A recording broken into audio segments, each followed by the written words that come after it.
Muy bien, chicos, muy buenas tardes. Bienvenidos a este taller de la Normativa Alimentaria Nacional. Agradecemos a Sara por la invitación, ¿no? Y a ustedes también por estar presentes el día de hoy, compartiendo esta semana, estos días que me toca hablar sobre un tema muy importante, ¿no? Un poquito la disculpa por el pequeño inconveniente, pero bueno, vamos a empezar. Para los que me conocen, mi nombre es Juan Carlos Sabino Carrera, ingeniero en industrias alimentarias. Y bueno, conocedor de las normas porque venimos trabajando como equipo sobre la aplicación del sistema HACCP, la aplicación de buenas prácticas, trabajar en ISOs, entre otras normas. Y para nosotros poder implementar un sistema de gestión, poder elaborar un manual, poder implementar una planta, hacer un diseño de planta, más que un diseño, pero una implementación de planta, debemos conocer las normas. Quiero elaborar una ficha técnica para poder exportar mi producto, para venderlo en un supermercado, para venderlo en un programa social, necesito unas normas. Por eso el primer tema que he puesto es sobre la norma de la leche, ¿no? Ya que estos últimos acontecimientos sobre la leche nos han dicho pues, que hay muchos vacíos legales. Si bien es cierto, ahí está completa la norma, nos dice qué hacer, pero en algunos casos hay muchos vacíos. Es donde nosotros queremos entrar, queremos conocer. Bueno, me imagino que estamos acá estudiantes, egresados, ingenieros, y quiero que también participen, si alguno ya maneja las normas, las trabaja. Primero hay que entender acá, en nuestro país, existe el COMPIAL, la Comisión Multisectorial Permanente de Inocuidad Alimentaria. Este COMPIAL está prácticamente en 2014, 2013, por ahí. En la MOYEC se formó también un COMPIAL descentralizado, que está a cargo, igual, muy parecido a esto, están los señores de DIGESA, SENASA y el SANIPES, y se supone que el gobierno regional. Pero bueno, esta comisión multisectorial tiene la obligación de vigilar todos los alimentos procesados, no procesados, hidrobiológicos, restaurantes, panaderías, entre otros. Cuando hablamos de alimentos industrializados, lo que vamos a hablar hoy sobre esta normatividad, hablamos del Ministerio de Salud, ¿verdad? La DIGESA. ¿Qué es la DIGESA? Ahí está. Dirección General de Salud Ambiental. DIGESA se va a encargar de hacer la vigilancia a todos los alimentos que son industrializados. Para ello, por ejemplo, si yo quiero sacar un registro sanitario de un alimento industrializado, tengo que pedir un permiso o una certificación a DIGESA. Si yo quiero validar mi HACCP, de una conserva, de un producto, una bebida láctea, arroz, quincones, alfajores gigantes, que es el quincón, tengo que ir al Ministerio de Salud. Bueno, ahora ya no vamos a ir hasta allá, pues teníamos que ir hasta Lima, presentar todos los expedientes. Ahora simplemente por la BUSE, por la Ventanilla Única de Comercio Exterior, yo hago todo el tema de la selección del registro y hago todo mi seguimiento en línea. Ahora, yo tengo alimentos primarios. ¿Quiénes son los alimentos primarios? ¿Cuáles son los productos primarios? ¿Lo ves en las? ¿Cómo? Ya, la carne. ¿Qué más? ¿Pero cómo denomina esto? La carne, la fruta, las verduras, la leche, el cacao. ¿Cómo lo denomina? ¿Qué tipo de alimentos son? Si acá son alimentos industrializados, acá ¿qué tenemos? Procesamiento primario. Alimentos primarios, los alimentos de procesamiento primario. Y a veces también hay una disyuntiva con algunos alimentos. Por ejemplo, cuando hablamos de la miel, hace unos días una colega preguntaba, decía, ingeniero, ¿dónde va la miel? ¿Puedo sacar registro sanitario para la miel? ¿O tengo que sacar una autorización de planta para la miel? ¿Qué opinan ustedes? ¿Qué es la miel? Como producto, ¿qué es la miel? ¿Pasa acá o pasa abajo? ¿DIGESA o SENASA? ¿Qué opinan?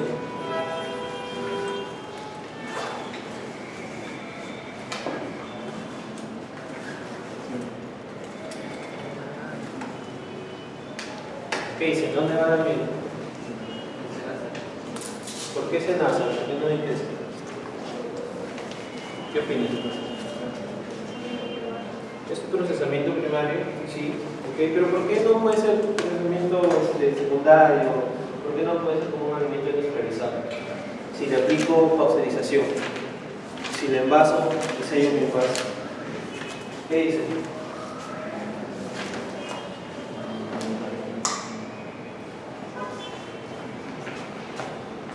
Es correcto, la miel es un producto primario, ¿okay? Si bien es cierto, yo le voy a aplicar un tratamiento térmico de la pasteurización, lo voy a envasar, lo voy a sellar, ¿okay?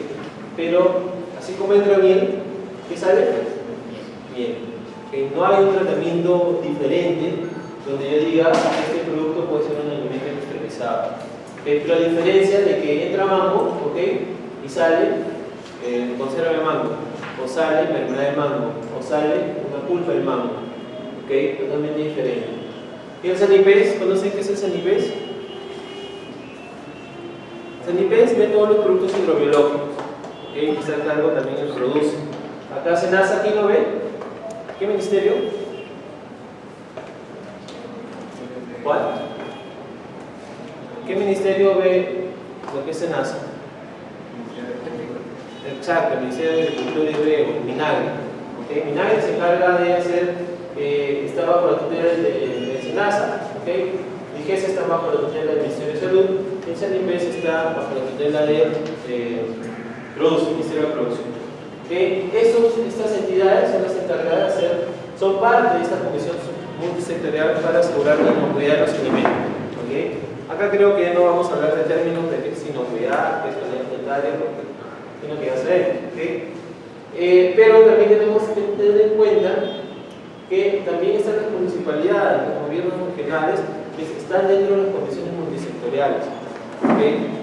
Las municipalidades, ¿qué tipo de vigilancia realizan? Aquí, ¿qué tipo de vigilancia realiza una municipalidad, un municipio? ¿Qué vigila el municipio? El municipio tiene área de sanidad, ¿verdad? Ya, ¿qué vigila? ¿O no? ¿Tengo un examen previo? Preguntas, no preguntas. ¿Qué vigila el municipio? El municipio vigila, ¿qué cosas? Restaurantes. ¿Qué más ven? Panaderías. ¿Qué más? Supermercados. ¿Qué más? Si digo restaurantes, hablo de restaurantes y servicios afines. ¿Okay? Si hablo de panaderías, también hablo de panaderías y afines. ¿Okay? Pastelerías, heladerías. ¿Okay? Si sigo hablando de restaurantes, hablo de restaurantes de hoteles, ¿okay? De restaurantes campestres. ¿Okay? Entonces, la municipalidad también se va a hacer cargo, no solamente de ellos, sino también de los mercados. Así como de los supermercados, también hace vigilancia a los mercados de abasto, a los mayoristas, a los minoristas. ¿Okay? Pero lamentablemente, esperemos que no ofenda a nadie, la municipalidad no hace ni mucho ni poco. ¿Okay? Si no tuviéramos otros tipos de mercados y otro tipo de cultura de calidad. ¿Okay? Y también está aquí el INDECOPI, el Instituto Nacional de Defensa de la Competencia y la Protección de la Propiedad Intelectual. El INDECOPI también, ¿qué vigila el INDECOPI? ¿Qué vigila el INDECOPI? Pregunta. Segunda pregunta esa. Estas son las preguntas, hay preguntas. ¿Qué vigila el INDECOPI? ¿Qué? Propiedad. Tu propiedad. La propiedad, ya, pero con respecto a inocuidad alimentaria, ¿qué vigila el INDECOPI? ¿Ah? Los estándares, bueno, también, pero ¿qué más? ¿De qué se encarga? Acá lo dice, ¿no? Es la defensa del consumidor en este caso. ¿Okay? Cuando yo tenga una queja, algún reclamo de un producto o de un servicio de alimentos, yo me quejo a quién? Al INDECOPI. ¿Okay? Y el INDECOPI se apoya de quién? Si es un alimento industrializado, si es ojo, DIGESA saca las normas de restaurantes, entre otros, pero quien las toma cargo es la municipalidad. ¿Okay? O sea, DIGESA está por encima de la municipalidad, pero ellos tienen que ejecutar las normas, no las hacen. Y si hay una queja, me voy al INDECOPI, y el INDECOPI ya se apoya de los ministerios. ¿Okay? ¿Y el INACAL qué es?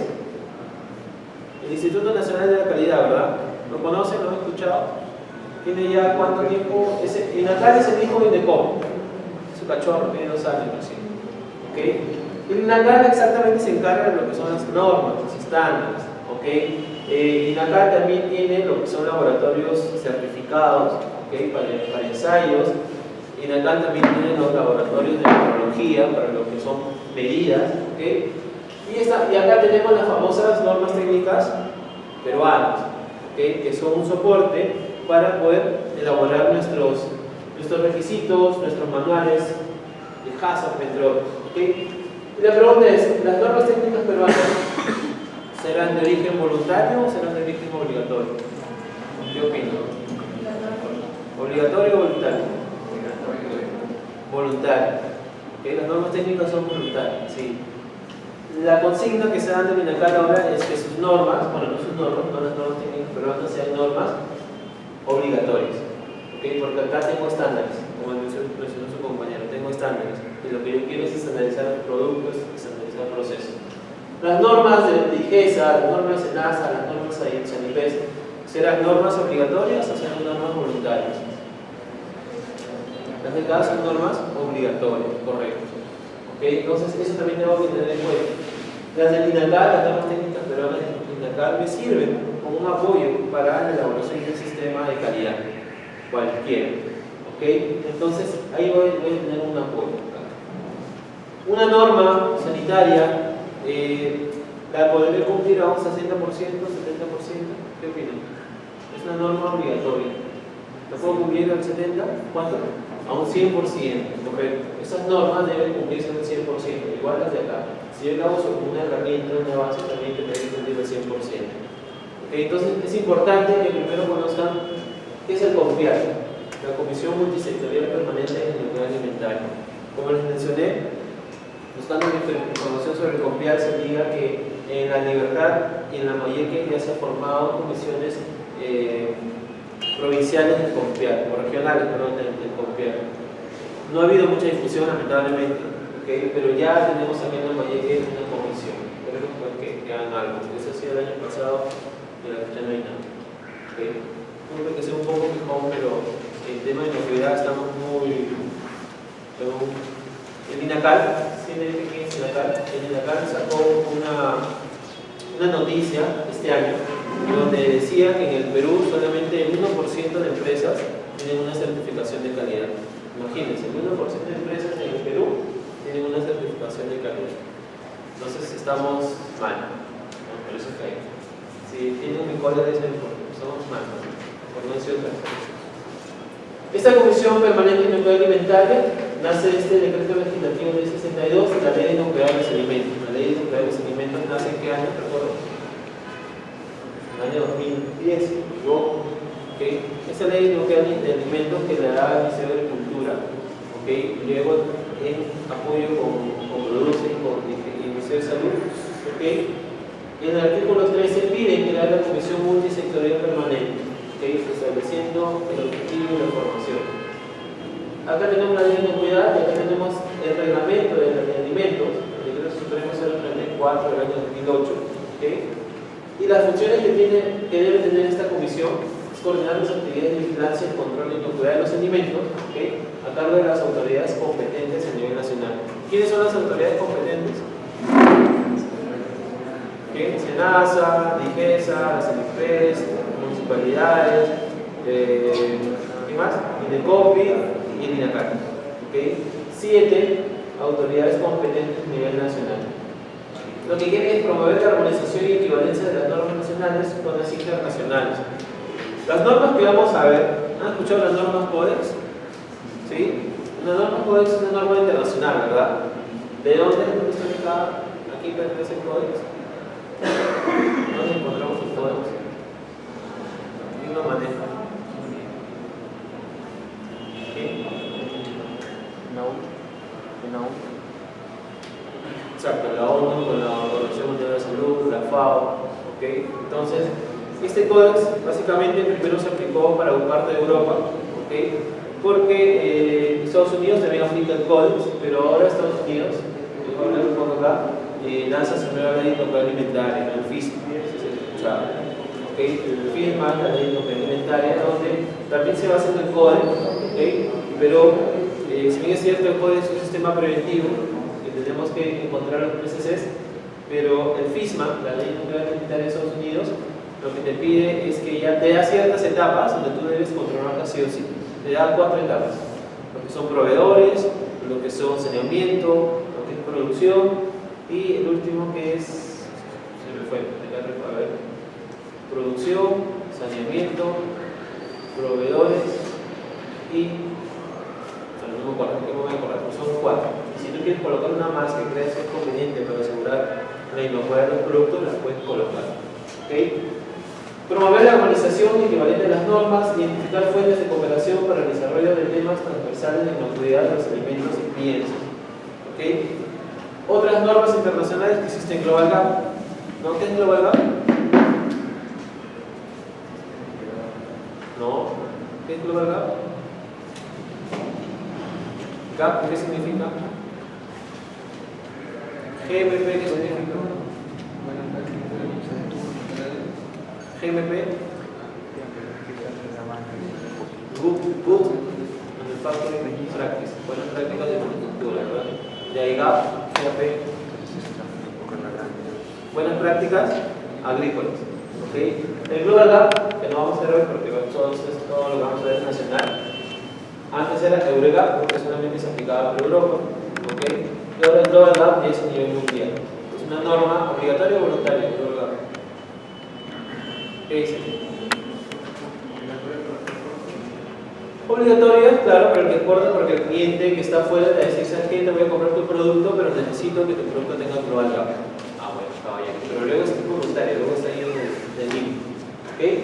Existe Global Gap, existe BRC, existe la ISO 22000, existen muchas normas, que hablamos de más de 200 normas. Entonces, esa es la parte de confiar, qué es lo que quiere hacer, qué es lo que nos pide. Y en este caso, el objetivo de la ley nuclear de los alimentos, garantizar la inocuidad de los alimentos destinados al consumo humano. ¿Okay? Sabiendo que nosotros ya conocemos el término inocuidad, pero les pregunto realmente, ¿qué es para ustedes inocuidad? ¿Qué es inocuidad los alimentos? Colegas, ¿qué es inocuidad?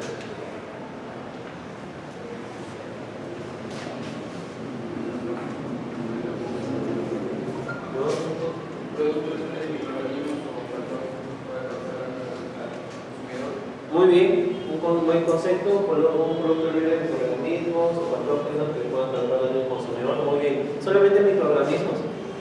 ¿Qué más? ¿Qué más no quiero tener en un alimento? Peligros físicos, peligros químicos, peligros biológicos, ¿no? Un alimento que no va a causar ¿qué cosa? Daño.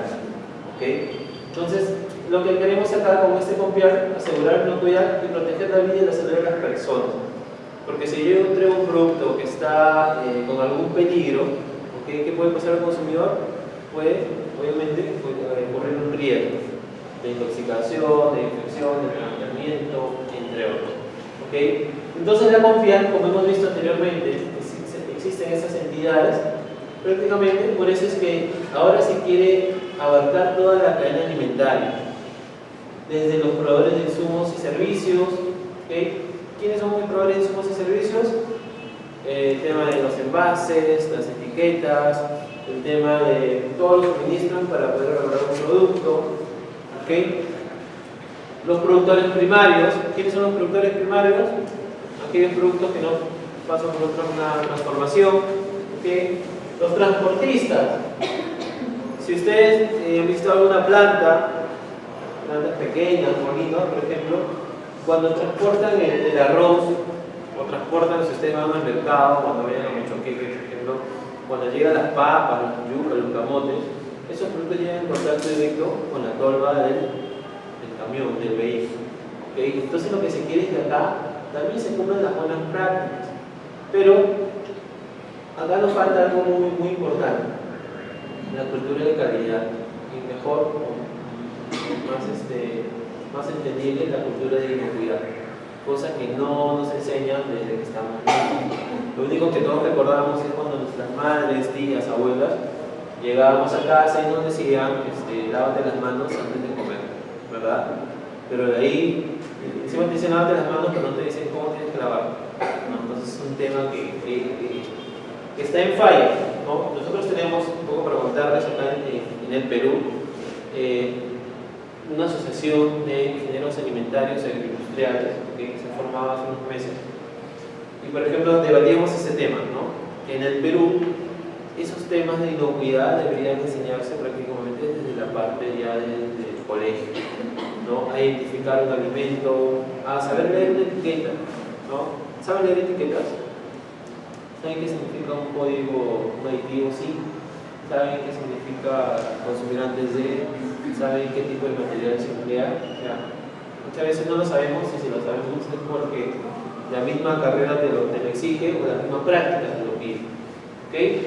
Y el transportista, pues, gente que no entiende y no cumple, y para hacerlo cambiar el chip, esa gente es difícil. ¿Okay? Tengo productos primarios, pero también tengo procesadores primarios. ¿Okay? De repente tengo el banano orgánico, ¿no? Nosotros, por ejemplo, en Perú tenemos una planta de mango orgánico. ¿Okay? Llega el mango orgánico fresco, ese mango luego pasa por un tratamiento, por un proceso primario, y sale mango. ¿Okay? Y ese mango es exportado. Por ejemplo, esta planta de mango que nosotros estamos viendo ahí en el Perú de Chulucanas, tiene Global Gap, tiene orgánico, certificación de Global Gap orgánico, vamos a certificar HACCP y vamos a sacar la autorización sanitaria de SENASA, ¿okay? Con el mango fresco. Entra mango, sale mango. ¿Okay? Tenemos los mayoristas, bueno, los secundarios ya entra mango y sale el mango, ¿no? Secundario. ¿Okay? Y también algunos alimentos importados, tienen que cumplir ciertas normas.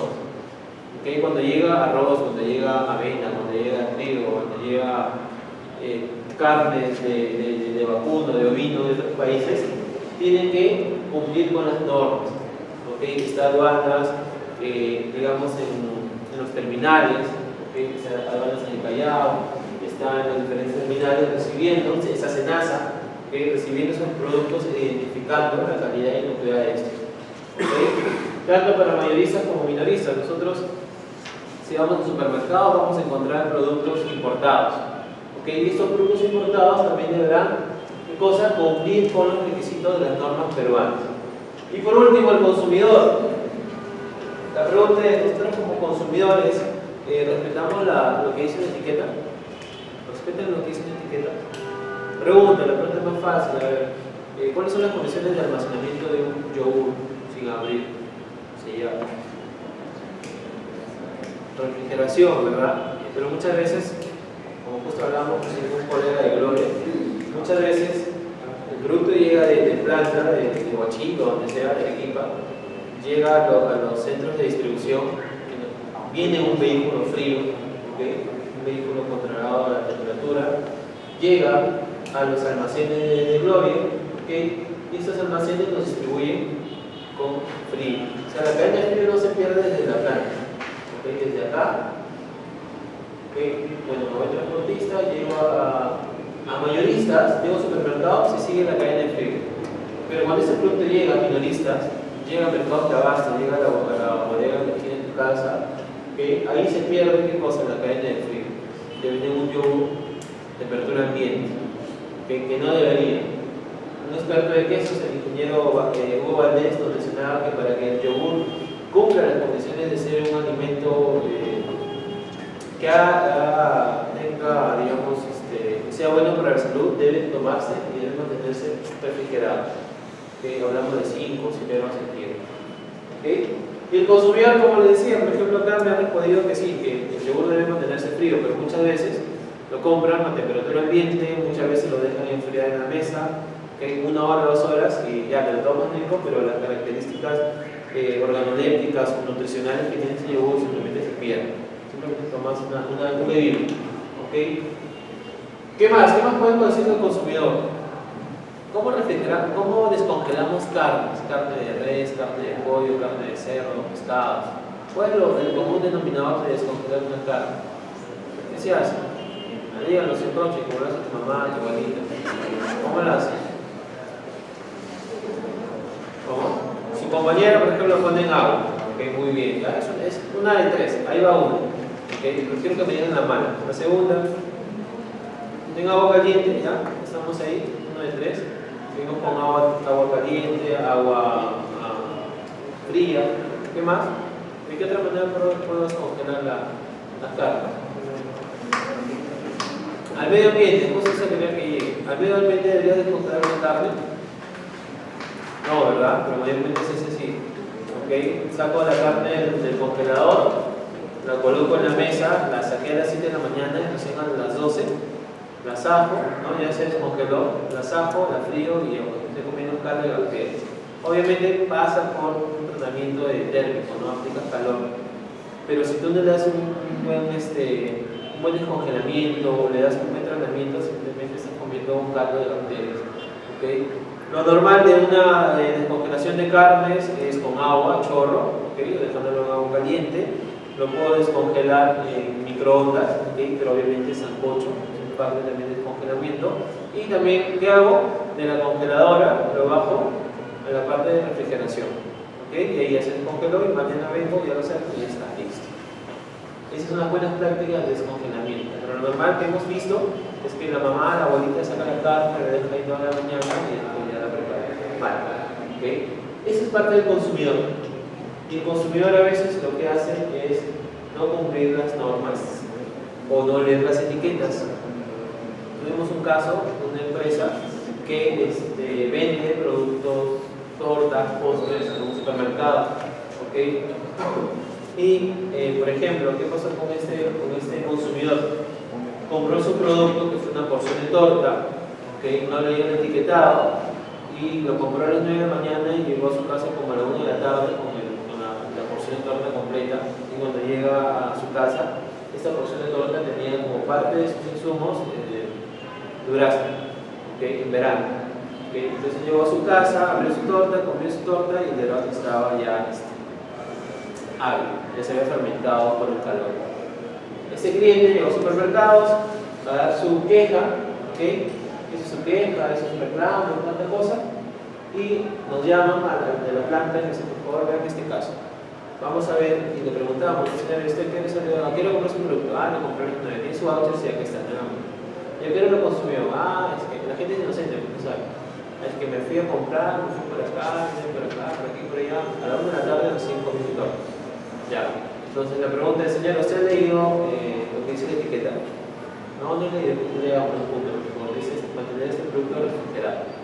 Si usted si lo ha comprado del 9 que consume la 1, ya el frío, la cadena de frío, ya se perdió. Estamos en calor, es durazno, obviamente el producto se tiene que fermentar. ¿Quién ganó? No es tanto quién ganó, pero ¿quién tuvo la razón? La empresa, pues, porque la etiqueta está. ¿Qué pasa si no estaba en la etiqueta esas condiciones de almacenamiento? ¿Quién perdía? Obviamente, pues, como empresa. Por eso en todas las etiquetas dicen las condiciones de almacenamiento. Importante leerlas. ¿Okay? Tenemos luego el Sistema Nacional de Inocuidad de los Alimentos, que es básicamente el SNIA, que está dentro básicamente del CONVIAL, como vimos hace un rato. Tenemos el Ministerio de la Producción, Ministerio de Salud, Ministerio de Agricultura y Riego. Todos ellos también de la mano con los gobiernos regionales, ¿okay? Y gobiernos locales. Todos ellos son actores de la cadena alimentaria. Lo que se quiere ya por estos tiempos es asegurar la inocuidad de los alimentos. Ya tenemos, por ejemplo, nuestros queridos hermanos y amigos chilenos, por ejemplo, tienen muchas normas de inocuidad. Ellos en inocuidad están en un 100%. Nosotros en inocuidad, como les dije, estamos bajo, muy bajo. ¿Okay? Algunos de ustedes que de repente trabajan en plantas, están haciendo prácticas, tienen alguna validación HACCP, tienen una autorización sanitaria en planta, tienen una certificación PGH. ¿Algunos de ustedes? ¿O registro sanitario? Registro sanitario sí creo que tengan. ¿Okay? Si es que son alimentos industrializados. Pero a veces las empresas desconocen esto de acá. Por el tema último de la empresa de derivados lácteos, ¿okay? Que no voy a decir su nombre, pero ya lo dije anteriormente, ¿okay? A todas las empresas se está haciendo vigilancia sanitaria, DIGESA. ¿Okay? DIGESA está haciendo una vigilancia sanitaria a todos. ¿Okay? En el tema de etiquetado, en el tema de composición del producto, ¿okay? En el tema de distribución, condiciones de almacenamiento. Entonces ahí vamos a tener, digamos, trabajo para todos, ¿okay? Ahora estamos en ese rubro y vamos a asegurar mejor la inocuidad. Ya les voy a explicar, por ejemplo, cómo yo tramito un registro sanitario, ¿okay? ¿Cómo es? ¿Cómo se hace? ¿Cómo debería hacerse? ¿Okay? El objetivo de la norma, ¿qué me dice? Establecer condiciones, requisitos, procedimientos que garanticen la calidad sanitaria y la idoneidad de los alimentos. Ese es el objetivo que yo voy a entender como norma. Otro objetivo, facilitar y garantizar el comercio seguro de productos alimenticios peruanos en el mercado internacional para un posicionamiento del país. Mayormente las empresas que exportan productos alimentarios son las empresas que tienen certificaciones. Le damos certificación HACCP, una certificación BRC, un Global Gap, un orgánico, un IFS, etcétera, etcétera, etcétera. Más, hay empresas, por ejemplo, la que está en San Juan, perdón, de hecho voy a Agrícola San Juan, no sé si me escuchaba o no. Agrícola San Juan exporta casi todo el mundo. Si tú exportas a casi todo el mundo, deberás tener aproximadamente 100 certificaciones aproximadamente. ¿Okay? Porque cada país, en algunos casos, te pide que tengas una norma específica comunitaria. Si me voy supongamos, a Japón, se exporta a Japón y Estados Unidos y tengo Global Gap, obviamente tengo para los dos, Japón y Estados Unidos, ¿okay? Pero si de repente me voy a otro país como en la India o otro continente, no sé, me van a pedir otra norma. Entonces, de acuerdo al destino donde tú vayas, donde vaya tu producto, te van a pedir una norma X. Oye, yo tengo HACCP acá en Perú, con ese exporto, ya bacán. Pero Estados Unidos, en este caso Walmart, que es un supermercado americano, te dice, muy bien, ya tienes HACCP, tienes Global Gap, tienes BRC, tienes todo eso, ya excelente. Pero no tienes la norma, Walmart tiene una norma propia. ¿Okay? Y dices, ¿sabes qué? Ya tienes como 20 normas, pero no tienes Walmart. Necesito que certifiques Walmart para que puedas entrar a mi supermercado. ¿Qué haces? Comienzas a comparar normas, comparas y ves que Walmart es casi, solamente te falta un 20% porque tienes BRC, tienes Global Gap, tienes HACCP, tienes tal. Simplemente comparas y ves lo que te falta. Me falta un 20%. Simplemente ese 20% lo implementas, certificas y listo. Ya puedes entrar a Estados Unidos, pero básicamente a Walmart. ¿Ok? Entonces, eso es lo interesante de las normas. Y las normas que vamos a ver acá, básicamente son normas nacionales que también nos obligan a cumplirlas. ¿Ok? El tema de la Ley General de Salud que vamos a hablar está aprobada desde el año 97. ¿Ok? El HACCP está aprobado desde el año 2006. Por ejemplo, el Decreto Supremo del año 98. Y muchas empresas no tienen certificaciones. Acá en Lambayeque, ¿qué empresas tienen certificaciones? Las que venden a Jaliwarma, las que venden a programas sociales, base de leche, las que venden a entidades públicas tipo del Estado, tipo de la policía, tipo del hospital, etc. Son las únicas empresas que tienen certificaciones, porque las demás, digamos que no, están todavía en un cumplimiento, un nivel muy bajo. Las normas están dirigidas a fabricación. Para fabricación tenemos la norma HACCP, ¿okay? Una norma muy interesante, muy bonita. No sé si alguno de ustedes ya habrá tenido la oportunidad de implementar HACCP, ¿okay? O ser parte del equipo HACCP quizás. Es una norma muy interesante. Para la práctica es totalmente sencilla, es fácil de implementar, simplemente es tener la información correcta. ¿Okay? Información correcta y saber aplicar lo que te dice la norma. Muchas normas te dicen muchas cosas, ¿okay? Te dicen qué es lo que tienes que hacer. La norma te va a decir qué vas a hacer, ¿okay? Pero no te dicen qué cosa, ¿qué no te dice una norma? Exacto, no te dice cómo hacerlo. Entonces, el cómo hacerlo parte ya de nosotros, ¿okay? Pero tenemos que tener mucho criterio, porque tenemos que entender qué me dice este artículo, cuáles son las características, lo que me pide, y yo tengo que ver el cómo. Si el cómo lo hago mal, digamos que no voy a pasar una inspección o digamos que voy a hacer un doble gasto. Un ejemplo sencillo es el tema de la media caña. ¿No escuchó la media caña? ¿Sí? ¿Qué es la media caña? ¿Qué hace? ¿Cómo es? ¿Cómo es la media caña? ¿Lo hizo una vez? ¿Cómo? A ver, vamos, sin broche. Están acá para aprender y equivocarse. Yo no sé todo tampoco, por si acaso, para aprender. La media caña es lo que hay entre la pared y el piso, ¿verdad? Si la pared es el piso y es una curva. ¿Okay? ¿Y esa curva para qué es? Exacto, para facilitarme la limpieza de estas esquinas y para que el polvo obviamente no se acumule acá. ¿Okay? Lo ideal es que esta media caña, es una pared gigante, supongamos nosotros que es una media caña gigante, sacar la pared y mi media caña pues tiene que ir bajando y formar una curva en la esquina. ¿Okay? La cosa es grande, chiquita, como quiero, pero yo quiero una curva en la esquina. Pero ¿qué hacen algunas empresas? En vez de hacer la curva, lo que hacen es, de pared al piso, le ponen una curva de 90 grados. Entonces ya no voy a tener un ángulo, no voy a tener uno arriba, uno, y otro abajo, dos. Eso es lo que hemos encontrado. Otro que hace, en vez de hacer la media caña o hacer su ángulo 90, lo que hacen es como si hiciera un rompemuelle, una pancita. Hacen así, ¿no? Hacen una pancita, ¿ok? Y también es mal.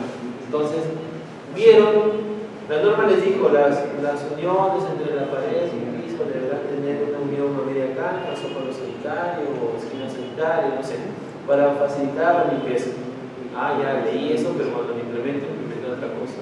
Entonces, la norma me dijo qué hacer, pero yo lo interpreté mal e hice cualquier cosa. Va a venir los inspectores o los auditores. Lo primero que te van a decir es: esa media caña está mal, bótala y ponla adecuada. Y tiene pues un área grandote y todo eso, entonces doble gasto. Ten mucho cuidado de saber interpretar la norma, por favor. Hay normas de comercialización para restaurantes, transporte aéreo, transporte terrestre, ya vamos a ver en un momento. Apoyo técnico, criterios microbiológicos y el tema también del procedimiento. Que ya vamos a entrar a algo más interesante. Si bien es cierto, en el material que ustedes tienen está la norma, ¿okay? Yo creo que estén más atentos a lo que vamos a hablar.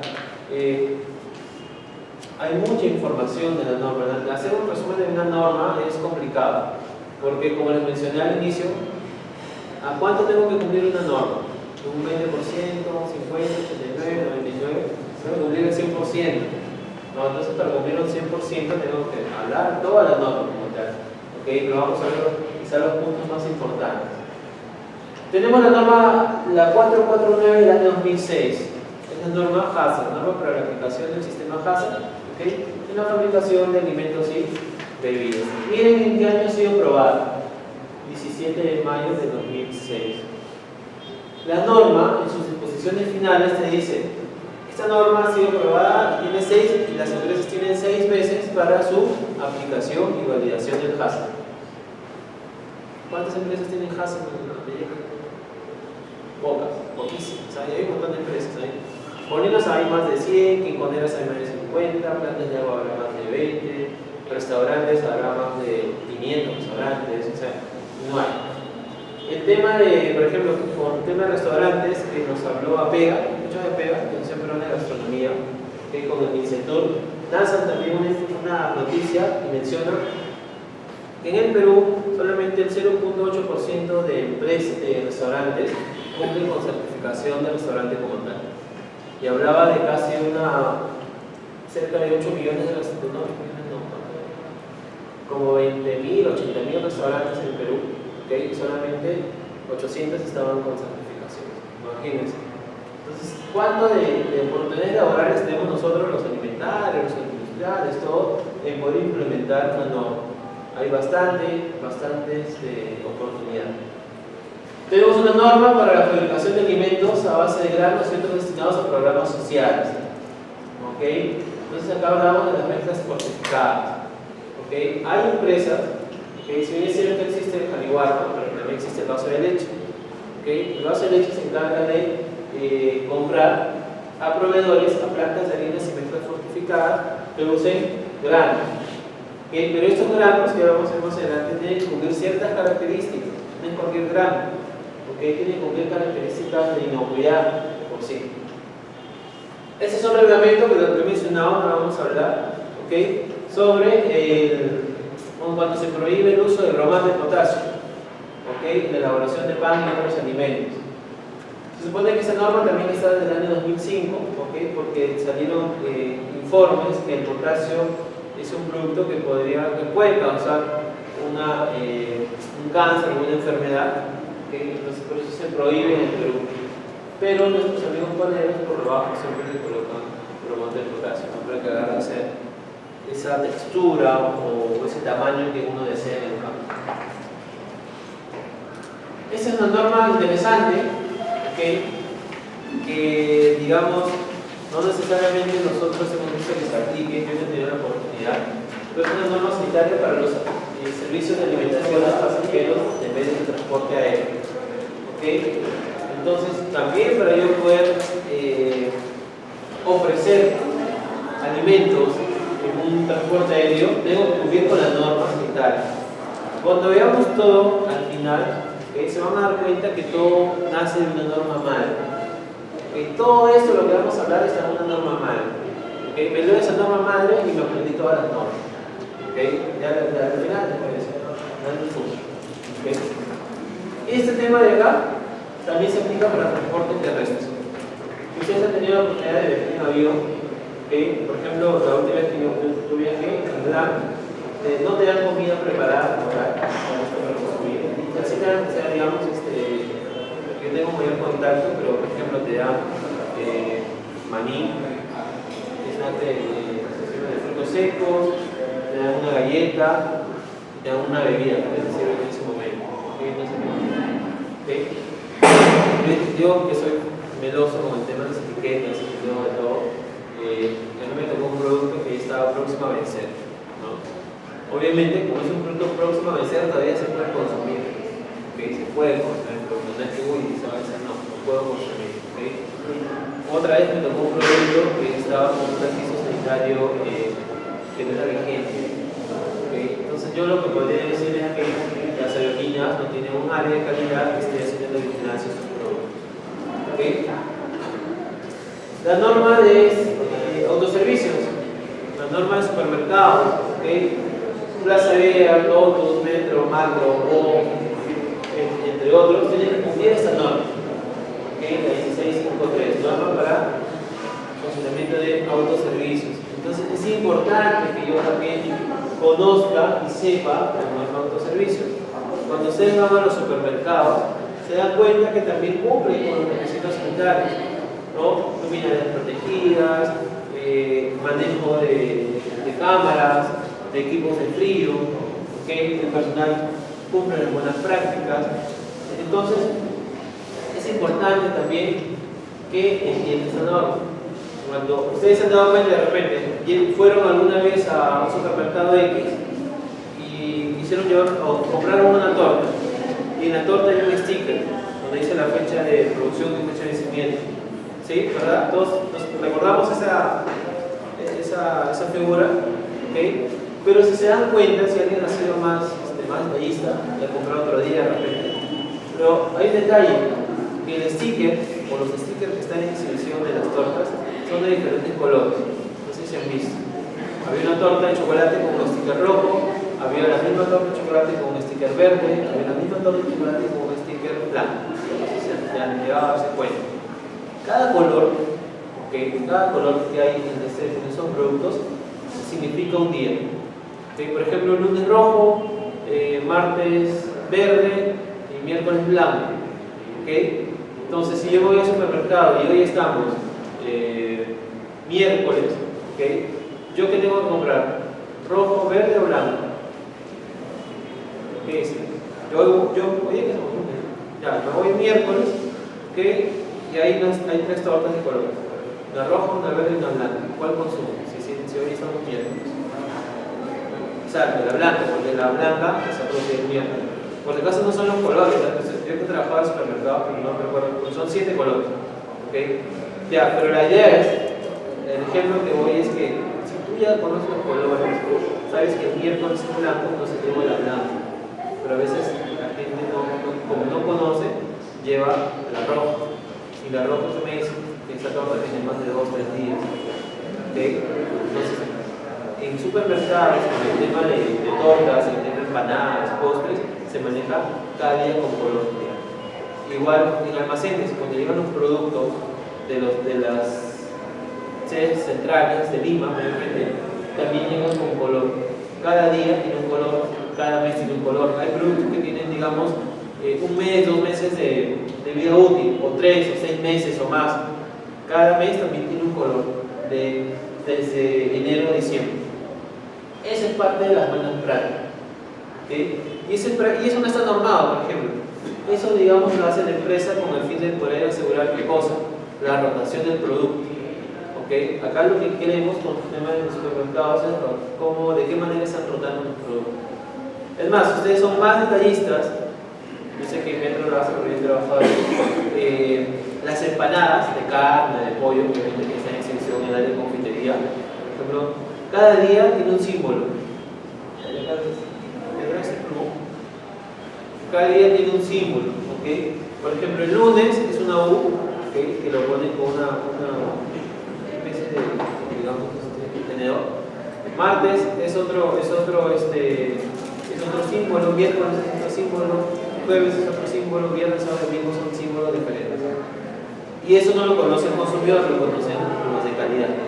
El área de calidad tiene que llegar al área de confitería y revisar que no haya 2 o hasta 3 símbolos diferentes. Tendrá que haber por lo menos 1 o 2. Que hablo del día actual y del día anterior. ¿No? Son normas internas que lo que quieren es asegurar la inocuidad del alimento. La norma para restaurantes y servicios afines también.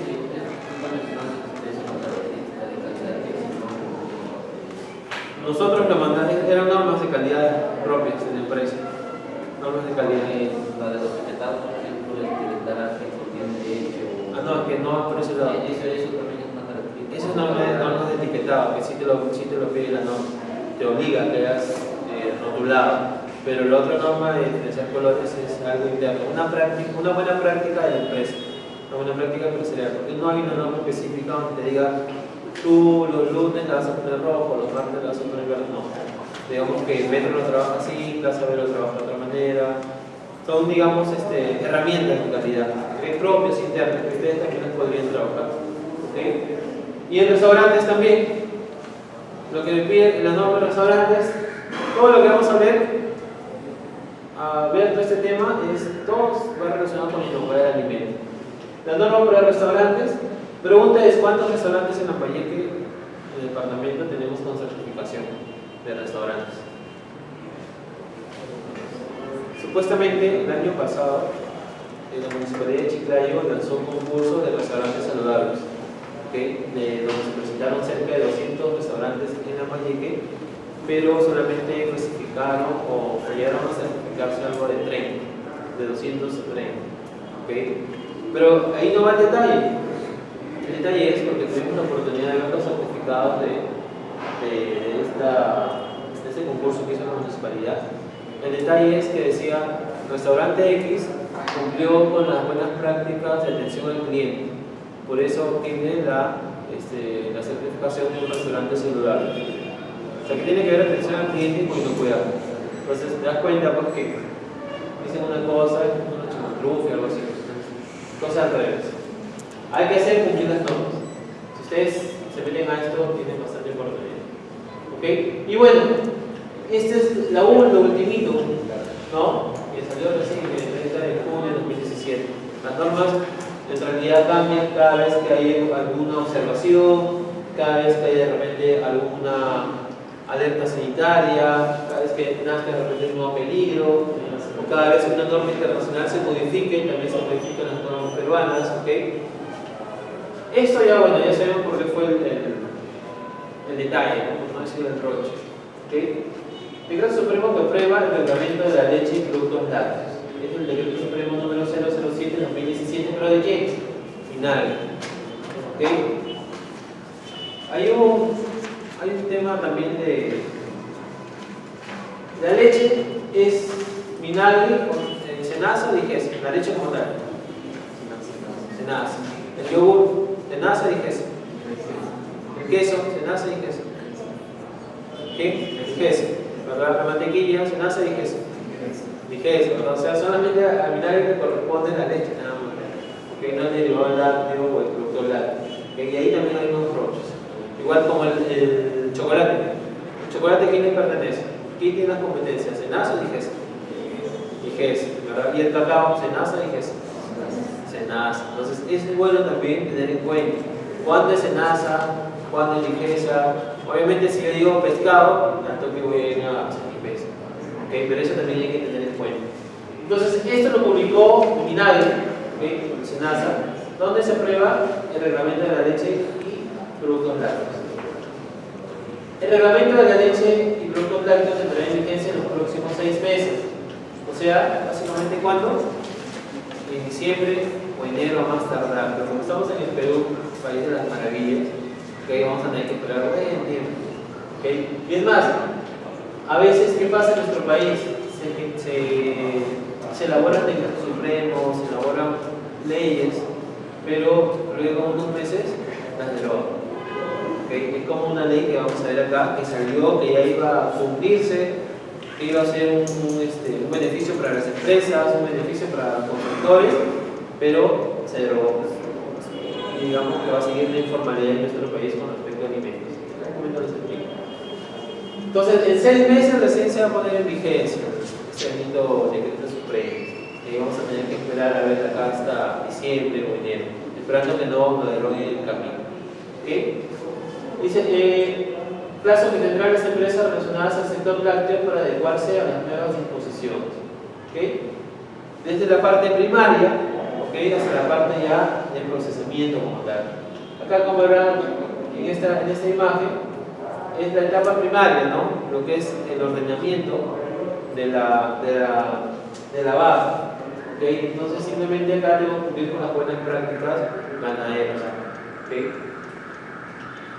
En primera instancia hay que definir algunos términos. ¿Okay? ¿Alguien me puede ayudar por favor con definir el término de leche? ¿Usted sí? Por favor. ¿Puedes ayudar?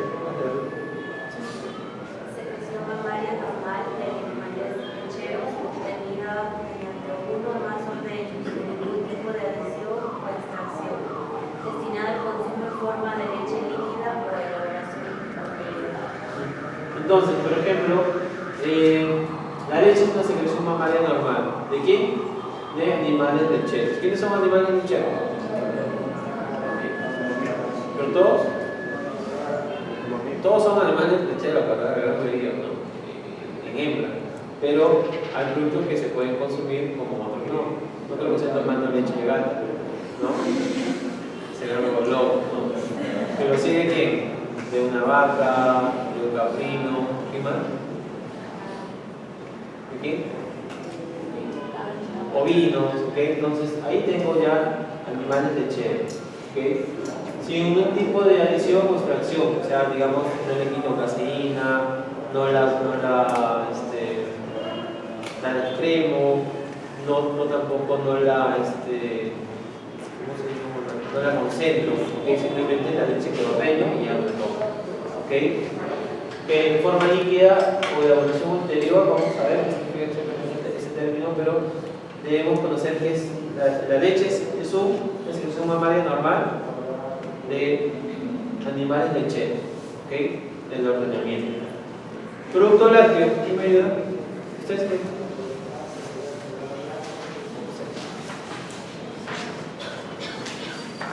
Obtenido mediante cualquier elaboración de la leche que puede contener aditivos alimentarios y otros ingredientes profesionalmente necesarios para la elaboración. Exacto, es un producto lácteo, es obtenido mediante cualquier elaboración de la leche, ¿okay? Que puede contener aditivos alimentarios y otros ingredientes. Productos lácteos, entonces, ¿quiénes son? El queso, ¿qué más?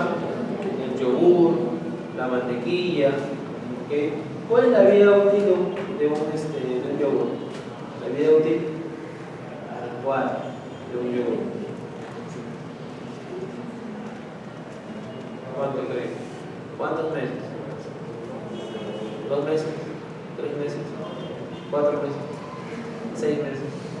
7 días. Es digamos, no la verdadera, lo que debería ser la vida útil de un yogur. 7 días, sin conservantes. O sea, un yogur debe estar aparte en el envase. ¿Qué tipo de envase debe ser un yogur? ¿Cuál es el envase ideal? PET para su compañero. ¿Quién más? El envase ideal para un yogur. El PET. ¿Qué otro envase? El vidrio. Porque el vidrio le da mejores características a un producto. Entre una bebida gasificada negra, ¿cuál es mejor? ¿El vidrio o el plástico? Vidrio. Entonces un yogur también debería meterse en vidrio y tener una vida útil de 7 días. Aprox. Cuando tiene más días es porque ¿qué le adicionaron? Un conservante. Entonces lo ideal es que un yogur dure 7 días, lo ideal es que un yogur esté en un envase de vidrio y lo ideal es que el yogur no tenga conservantes. Cosa que, ¿hemos comido yogur alguna vez? ¿Un verdadero yogur? Un buen yogur, sí, pero en algunos casos no. De las marcas reconocidas. Porque estas marcas reconocidas tienen yogur que duran 2 meses, 3 meses a más en envases plásticos. Si bien es cierto, el envase plástico debe tener características de grado alimentario, pero muchas veces pues igual es plástico, igual migran los químicos al producto. ¿Comieron alguna vez queso madurado? ¿Han probado el queso madurado? ¿Qué tipo de queso está acostumbrado a consumir el peruano? Nosotros como peruanos. Fresco y ahí nos quedamos, ¿verdad? Solo el fresco, el mantecoso y el queso bien. El Perú, hasta el 2016, no el año pasado, nosotros estamos trabajando en proyectos de quesos madurados. La información nos dice que el Perú el año pasado importó quesos en $21 millones en quesos madurados. Imagínense, $21 millones en solo quesos madurados. ¿Y qué son los quesos madurados? Aquellos quesos que tienen un proceso de maduración mayor a 6 meses, 1 año o más. Como un buen vino. Un buen vino, mientras más viejo, mejor. Entonces hay una frase que dice, mientras seas, tienes que ser como un buen vino y un buen queso, ¿no? Mientras más viejo, mejor. Tienen que ser ustedes. Sí. Y bueno, el yogur, como les mencioné, la mantequilla también, que es un derivado lácteo, o producto lácteo como tal. Porque muchas veces nosotros mencionamos la palabra derivado lácteo. ¿Por qué mencionamos esa palabra? Por un tema de costumbre. A mí cuando me enseñaron en la universidad me dijeron derivado lácteo. Pero cuando lees la norma, ¿y esa norma de dónde sale? ¿De dónde sale esta norma? ¿De dónde creen que sale esta norma? ¿De dónde? De la madre. ¿De dónde? Del Códex Alimentario. ¿Desde cuándo está el Códex? Desde el año 69 atrás. O sea, esto de acá, estos términos tienen más de 20, 30 años. Y en el Perú no se aplica. Ese es el tema, ¿no? Que nosotros que no hacemos en la universidad, derivado lácteo. ¿Y qué es en realidad? Producto lácteo. Todos creo que hemos escuchado siempre derivado lácteo, ¿no? Derivado lácteo. Pero si ves la norma Códex, ahí te dice que es un producto lácteo. El año pasado tuvimos la oportunidad de tener un curso, un taller sobre buenas prácticas en Cajamarca para los queseros, y llegó también otro experto quesero, no recuerdo su nombre, y él mencionaba, justo lo que ha pasado recién, él nos mencionaba y nos decía, mira, en el Perú el tema de los lácteos, digamos que está ¿cómo les puedo decir? Manoseado, no sé cuál sería la palabra, como un grupo muy cerrado. Esas grandes empresas, si ustedes se dan cuenta, estamos en 2007, que recién se aprueba un reglamento para la leche. 2017, perdón. Recién en el año 2017 se aprueba un reglamento para la leche y sus productos lácteos. ¿Por qué no se hizo antes? Porque digamos que todo está a las cabezas, ¿no? El tema político y todo eso hace que como que pase. Esto que no crean, chicos, colegas, esto ha hecho que estos productos a nivel nacional tengan mayor demanda. Yo me imagino que ustedes en este problema y todos comenzaron a ir a un establo, a comprar a la vecina, ¿no? Su leche de vaso, ¿no? Y a ustedes mismos pasteurizarla, ustedes mismos hacen su yogur, ¿no? Yo también vi la noticia y comencé a hacer mi yogur, ¿no? La mantequilla, entre otras cosas. Esto que no lo crean, están dando oportunidad a los pequeños empresarios. Esa es la ventaja de esta coyuntura, de este problema que se ha suscitado. Porque hubo un problema por acá, pero para los pequeños empresarios, pequeños productores de queso, nació una oportunidad. Ya hay plantas de quesos madurados en el Perú. Son cerca de 25 plantas donde nosotros estamos apoyando con cierre exportadora. Lo que hacemos cierre exportadora, estamos haciendo que las empresas elaboren su queso madurado antes de que entre. ¿Cuánto creen que me cuesta un kilo de queso madurado? ¿Cuánto me cuesta un queso fresco, un kilo? ¿Cuánto me costará? ¿Cuántos? 12 soles, pónganle. A lo mucho pónganle 20, a exagerar. ¿Cuánto me cuesta el kilo de queso madurado? me cuesta 80, 100, 200, hay que desde $1,000, ¿no?